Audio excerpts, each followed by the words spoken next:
Ko'pchilik kutgan Jack Sandro'larimiz Qo'qon China Motors yetib keldi. Videoda oxirigacha ko'ring, mashinaning polniy obzorini va oxirida narxini ham aytib o'tamiz. Ko'pchilik biladi, hozir bu mashinalarimiz 16 mestali bo'lib keladi va ballonlari ham yakka ballon. Bu yakka ballon oldingisiga qaraganda yumshoqroq bo'ladi. Salonlarga keladigan bo'lsak,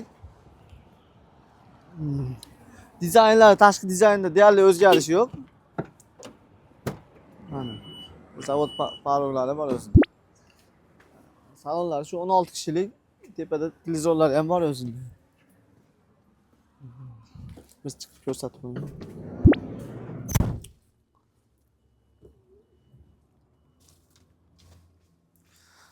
Mana liniyada yurgan akalar shu o'rtasiga o'zlari nima deydi, sidenasini qo'yishib olyapti o'zlari.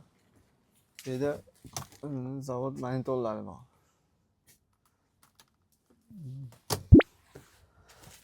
Oldi qismiga keladigan bo'lsak, oldi qismidan deyarli o'zgarishlar yo'q. Multifunksiyonal rul, klimat kontrol, monitor. Va bunda o'zini zavodiskoy videodagi starteri bor, oldi orqa kamera.